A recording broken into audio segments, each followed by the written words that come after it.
commentary on National Public Radio in Seattle, so I'm following there. When I speak in Washington State, I get asked two questions about British Columbia. The first one, and the way it was put best to me was, how come you people can just go ahead and build a transit line? Well, we've been arguing about it for 10 years, and you won't treat your sewage in your provincial capital. And these points are both true. And I tell them we have a plan in the provincial capital and we're working on it. But you know, we're finishing a transit line, and there's another one starting very soon. And there is a fairly significant plan to double the capacity of the existing SkyTrain line that runs out over to Surrey and then extend it to Langley. But I would say if you really wanted to make a constructive contribution to planning on transit in the Lower Mainland, remember, I live in the provincial capital and I walk to work, so I am not a commuter. I would try to get the idea going in the Lower Mainland that transit does not have to equal SkyTrain, because SkyTrain costs $200 million a kilometer, and they've got this stupid plan to tunnel it out to UBC, and imagine what that's going to cost. Why don't we try building some light rail? Have an experiment. Go spend a weekend in Portland and see what the systems are like. You can build miles of light rail. You have to fight the traffic engineers, because they'll tell you that, well, you know, you put a light rail line down the street, well, then we lose 2 lanes of traffic. Yes, that's part of the idea, right?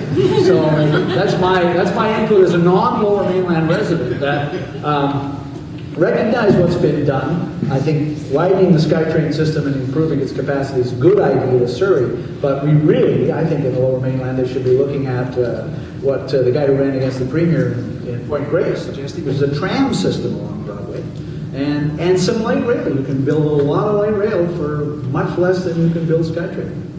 I think Nancy's got a few short comments. Yeah, I'm on the TransLink board, so it is not the case that it is a done deal that there's going to be a SkyTrain to UBC. All options are open, including better bus rapid transit, including bus lanes, etc. I urge you to www.bepartoftheplan, which is .ca, TransLink's webpage, to engage the community, and I urge you to speak to your provincial representatives. The barrier, this is as a personal comment, it has nothing to do with my position on the board. You didn't hear that? I'm not, you know, I'm a professor at SFU. You know, the province hasn't quite gotten it yet in terms of the, you know, they've got their plan, as I told you, but they haven't quite gotten how we're going to get there. And how we're going to get there is more cash. You know, the opinion polls are we should go for the big spend on this. We should get that stuff to Surrey. There's no question. You're absolutely right. Surrey is under-transited, and until we build that, you will continue to encourage sprawl and people in their cars. We need the dough. And so in answer to somebody else, we're looking at vehicle emission charges. And there's been very good public response to that. It's probably time that we could impose that. Whether we do it, we probably, you know, we don't know how we're going to do it. It's all still under discussion, but it might be based on your GHG emissions or kilometers traveled. That's a little trickier. So we're right at a turning point here, and I urge everybody who cares about this to get out there and start speaking to their representatives in the provincial government to tell them how important it is, because we would be like major U.S. cities if we hadn't made key decisions years ago. And I believe we're at another one of these points. If we don't get this funding, we will not be able to increase that service. We will not make our targets. And we've got to think of all options. We've got to be creative. So I just had to take issue with Vaughan. We don't necessarily have a SkyTrain. Stupid ideas, the provincial government, of building a SkyTrain line in UBC. That's who proposed that. Well, that's right. But you know, if they want to pay 100% of it plus all the legal bills when we get sued for another cut and cover tunnel.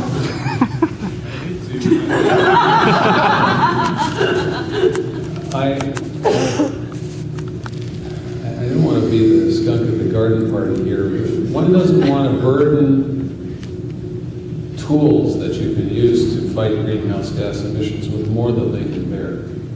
And public transit is, the expansion of public transit is an important tool in this fight.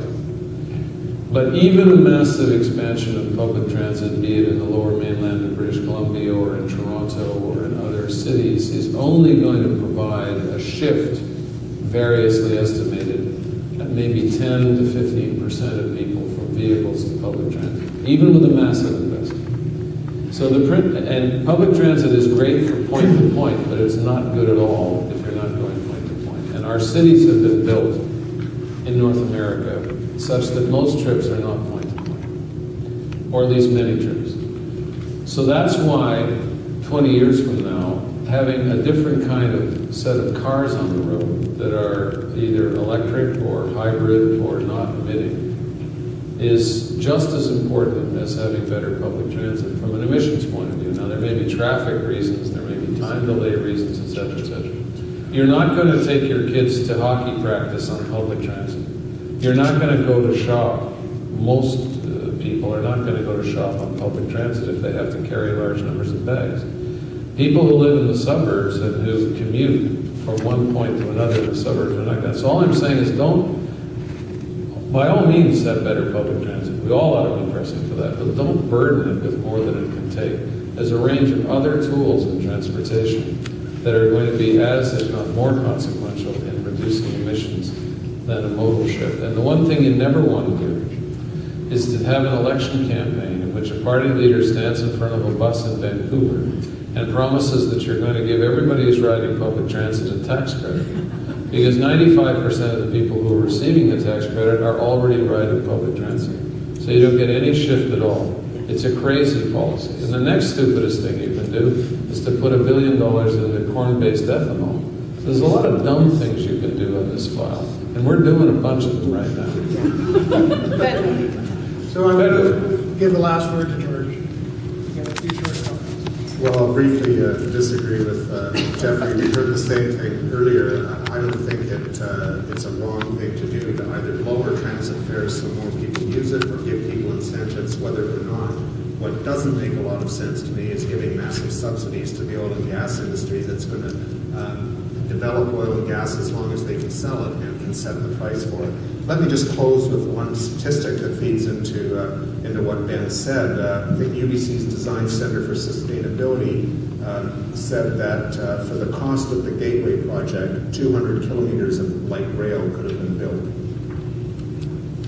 Somebody speak briefly to the tar sands. We were talking all about individual shifts in behavior and how if gas prices go up, people won't drive as much. But as soon as gas prices go up, I see that the tar sands production is going to go up 35% in the next several years or over the next decade or two. And in terms of carbon emissions in the Kyoto Protocol, that's just a disaster. Jeffrey, have you got any comments about the impact of in fact, in essence, the oil and gas industry versus individual behavior? Well, prior to the recession, because the recession has stopped in their tracks many projects, okay, or slowed others down. All right, so I don't know when a number of them are going to resume, and therefore I don't know what the trajectory of emissions is going to be. So let me just take the wheel back to a year ago. At that stage, the Alberta policies and things that companies were doing was they were going to reduce the business as usual emissions track such that emissions by 2020 were only going to go up by 14%. And I explained the consequences of that. Now the recession, as I say, has put a great hold on that. I believe, and I'm not sure about this, I believe that the combination of Copenhagen, what's happening in the United States, even some pressure from the federal government is causing the Alberta government to recognize, however grudgingly, that the policies that they have at the moment are not adequate. Now, they haven't yet said that publicly, and I may be reading too much into tea leaves. But if we go back to a recovery in 2 years' time, let's say, and all of the planned oil sands projects, tar sands projects that had been contemplated resume on the rhythm that they were before, with no new regulations involved, then we're not going to reach any kind of 20% reduction. And what I fear is going to happen, and I say this when I'm in Alberta, some people don't like me saying it, is that the province can be badly targeted and tarred in the United States and around the world. And I don't want that for Alberta, and I don't want that for our country. So my own view on this is that the recession has actually done Alberta a favor. They don't see it this way. Because what they should have done is what Peter Lougheed told them to do, which is to stage these things. There are going to be oil sands, tar sands developments because there's a market for that for the foreseeable future. The question is, how do you develop this in a reasonably sustainable way? And you can't do it if there's a hell-bent for leather rush for spoils. The people own the resource. They can decide at what pace they want to see that developed and how. Now, the recession has stopped things in their tracks. And if you had a government that was different in Alberta, that saw this as an opportunity rather than some kind of catastrophe, they would rethink what they're doing. And they would make sure that any project that went forward was based on a sustainable model. That may take time, because there are technologies out there that may be very helpful as time goes forward, beyond carbon sequestration that they're experimenting with right now. But by the way, it's illusory. It's just like my comment about public transit. Let's be realistic here. We're not going to stop the tar sands for the next 50 years. Those tar sands, at some point, are going to be developed. Okay? The question is how. Well, thank you very much. I think we've had a great dialogue, and as I mentioned at the beginning, I think dialogue is critical to moving forward sustainable future of British Columbia and climate change. So again, I'd like to thank the Pacific Institute for Climate Solutions and Sustainable Prosperity for sponsoring this, and thank all of you for coming out and listening and for your questions. I think we had some great advice from the panel. I think I heard that the carbon tax is sound policy. It's a good idea. It may not, in the short term, influence climate policies in the rest of Canada and North America, but push on anyways. There are equity and fairness issues that need to be discussed.